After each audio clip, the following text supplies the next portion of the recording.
Muy bien, vamos a cambiar de informe, ¿les parece? Pasamos a otro tema. En las elecciones de ayer en México ganó Peña Nieto, el candidato del PRI, y también el candidato de los medios de comunicación, así parece, ¿no? Vemos el informe y lo debatimos, dale. Las elecciones en México. Ganó el candidato de Televisa, Peña Nieto.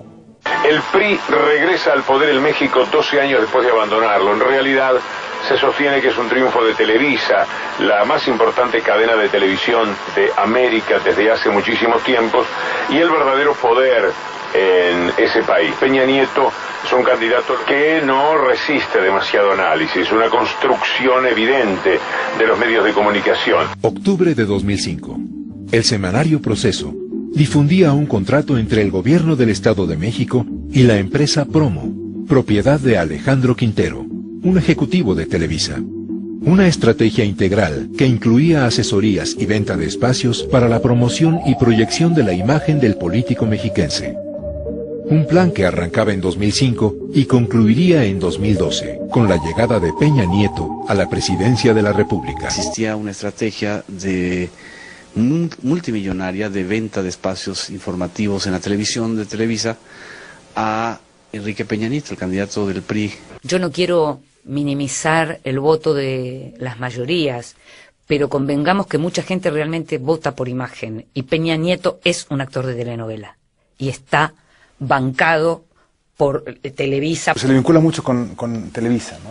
Es el candidato de Televisa. Pues evidentemente, sobre todo voces contrarias a tu servidor, opositores a tu servidor, hayan construido esta leyenda de ser candidato a un medio. No lo soy. Estamos cambiando. El amor.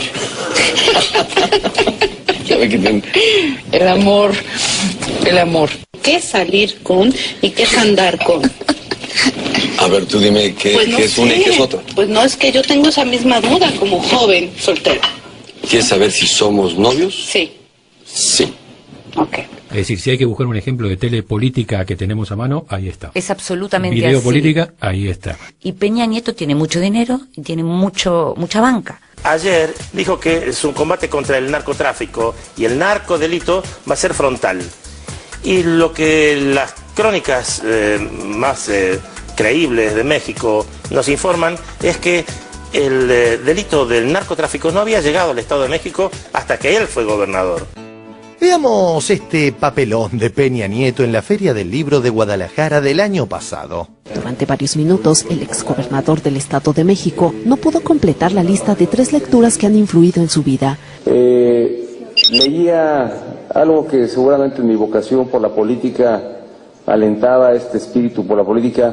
El priista trató de recordar más títulos, pero no pudo. Incluso pidió ayuda a los asistentes. Fueron los libros, varios, algunos, la serie del Águila, de Krause, y hay otro libro de él mismo, que quiero recordar el nombre, sobre caudillos, no recuerdo el título exacto.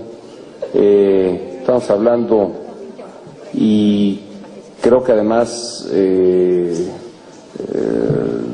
además digo con gran sustento histórico, fue un libro que me gustó, es que quiero recordar el nombre, el título del libro. Aquí hay unos que leen más, debes acordarte más cuál es el... Hay uno que después salió que eran las mentiras sobre el libro de este libro. Uno último que estoy leyendo es una buena novela sobre la inoportuna muerte del presidente, que no he terminado de leer, pero sí, la inoportuna muerte del presidente, ¿no? Alguien recuérdeme quién es el autor, porque debiera señalarlo. ¿Cómo? ¿No va a qué? ¿Tomás? ¿Tomasino? Tomasino. La verdad es que cuando leo los libros me pasa que luego no registro del todo el título. Ahora veamos cómo el canal que lo patrocinó para estas elecciones lo justifica. Vamos, que sea un lector voraz o no, creo que eso es irrelevante. Es completamente irrelevante a la hora de gobernar bien o mal. Como respuesta a la feroz concentración mediática que existe en México, apareció una agrupación juvenil llamada Yo Soy 132. Durante una visita a la Universidad Iberoamericana fue abucheado por los alumnos. El tema se nacionalizó y la campaña electoral mexicana cobró algo de suspenso. Pero los canales minimizaron la reacción estudiantil e informaron que solo un grupo minúsculo de alumnos se había opuesto. Algún grupo, un puñado de jóvenes que no son representativos. Estimados Joaquín Caldwell, Arturo Escobar, Emilio Gamboa. 131 alumnos demostraron por las redes sociales haber estado en el aula y abucheado a Peña Nieto. No le perdonan ser el niño mimado de los grandes medios mexicanos. Así nació el movimiento Yo Soy 132. El testigo número 132, claro, sos vos. El movimiento Yo Soy 132 declara: exigimos competencia real en el sector de los medios de comunicación, en particular a lo referente al duopolio televisivo constituido por Televisa y TV Azteca. Exigimos someter a concurso las producciones de los canales públicos de permisionarios en las distintas escuelas de comunicación. Exigimos abrir espacios de debate entre los jóvenes y los medios de comunicación sobre las demandas aquí expuestas. Para finalizar, el candidato del progresismo López Obrador, que terminó segundo en las elecciones aztecas, cuestionaba en campaña la concentración de la corpo mexicana y, obviamente, no contó con el apoyo de esos medios para ser presidente. Yo quiero seguir con el fondo del asunto. ¿Por qué esta política? Porque le conviene a los de arriba. Yo sostengo que este grupo que domina pueden imponerse porque son tan dueños de los medios de comunicación más influyentes del país, y así es como manipulan, así es como administran la ignorancia en el país. Ellos son los que dicen que informan, que no informan, a quién alaban, a quién destruyen. Imagínense, solo hay 2 canales de televisión que dominan, hay un monopolio de la comunicación en nuestro país. Vamos a democratizar medios de comunicación.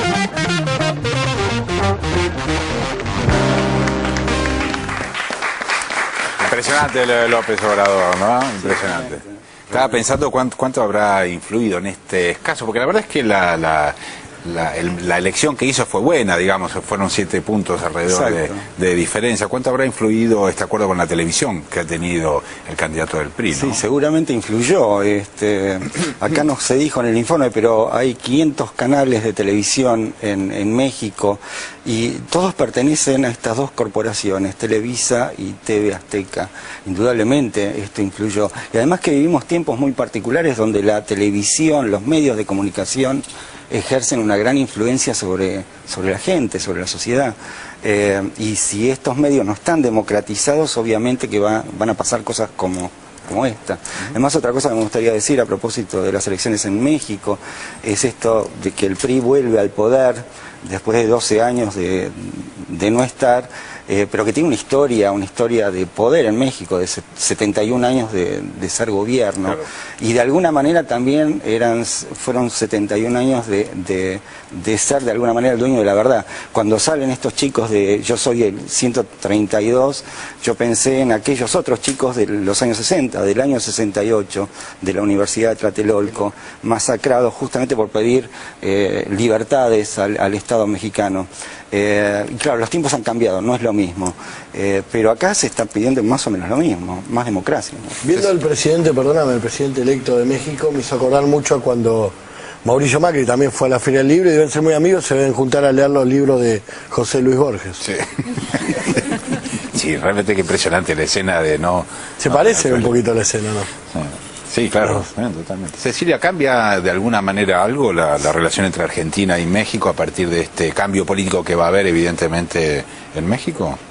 Bueno, Argentina tiene con México una relación histórica de hermandad muy importante. México además recibió a muchísimos emigrantes argentinos que se tuvieron que exiliar durante la dictadura militar y lo hizo con una política de puertas abiertas muy importante, así como años anteriores lo había hecho también con tantos españoles que tuvieron que dejar ese país.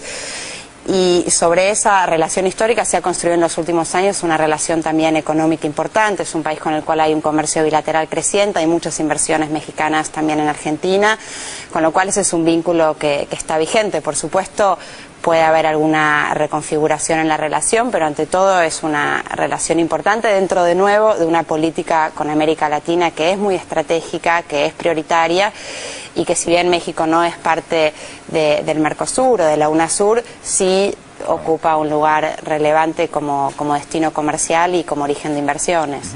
Me gustaría preguntarle a Cecilia qué piensa de este nuevo gobierno del PRI y la relación justamente con América Latina. Los gobiernos anteriores, los gobiernos del PAN, se volcaban más al norte, hacia los Estados Unidos.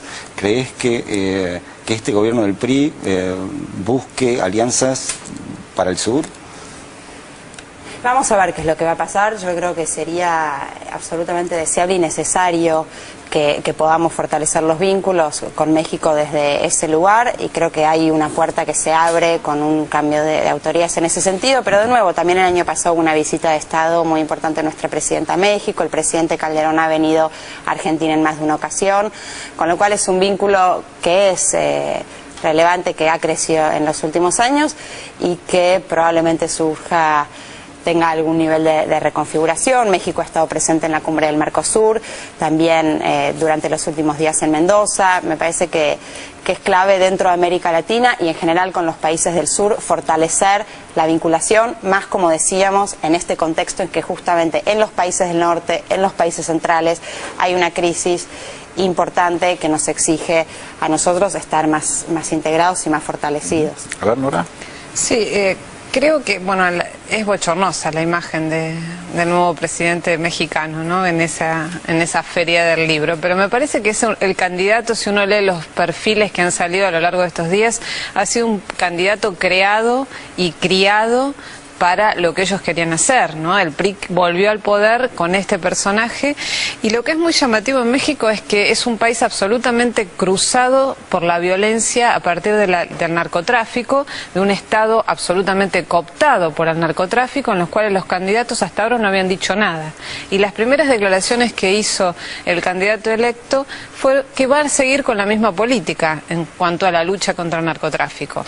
La verdad que no abre demasiadas esperanzas cuál es la lógica de poder, y en definitiva muestra que este establishment en el cual la relación con los Estados Unidos es crucial, porque México está ahí y casi el 80% de su comercio exterior se realiza con los Estados Unidos, y está muy golpeado por esa crisis de los Estados Unidos, repercute mucho en la conducta de los mexicanos. También muestra que hay una sociedad que no apostó a un cambio. Si bien López Obrador hizo una muy buena elección y ganó la capital mexicana, el Distrito Federal, con una diferencia muy importante, evidentemente a nivel nacional falta todavía mucha conciencia, y yo no tengo elementos para poder desglosar si la influencia de esa televisión tan concentrada, que en la década, a fines de los 60, Televisa se atrevió a no informar absolutamente nada de lo que fue la masacre de Tlatelolco, si esa lógica de invisibilización... Es posible ahora todavía. Claro, puede tener tanta influencia como para derivar la elección hacia este candidato. México, con uno de los sistemas de comunicación más concentrados del mundo, está muy lejos de eso. Ojalá que López Obrador y el Distrito Federal, al haber ganado la izquierda, puedan impulsar esa movilización. A ver, Mariana, cortito. Me parece que no, García. ¿No? No, por un dato simplemente de México. Bueno, que las 500 canales, el nivel de concentración y demás, pero dos características en particular de México. A diferencia de otros lugares del mundo, lo que tiene absolutamente cooptado la lógica de la televisión mexicana es el modelo cultural. No me refiero a la cultura en términos del teatro, los libros, sino el concepto cultural de un país, porque son mercados infocomunicacionales, es decir, no es solamente el canal de noticias, que vos decís, bueno, penetra por el lado de las noticias, sino que construye una sociedad. Son los dueños de la telenovela, para decirlo rápidamente. Todos hemos consumido esa lógica de la ficción, no sabe qué es el modo de verse. Entonces ellos tienen la noticia y la ficción. Y como si no alcanzara con eso, con ese dato simplemente, para entender de qué se trata el nivel de penetración de los medios en México, Carlos Slim, que es el hombre más poderoso del mundo, ha intentado meterse en el mercado comunicacional de México, y le ha costado a Carlos Slim. Entonces imaginemos qué significa cuando él quiere introducirse en ese mercado y Televisión Azteca se lo impide, si él no puede, que queda para quienes no son Carlos Slim. Va a haber una primera dama, porque la esposa de Peña Nieto es una actriz muy importante, digamos, de telenovela, casualmente, justamente, de telenovelas en México.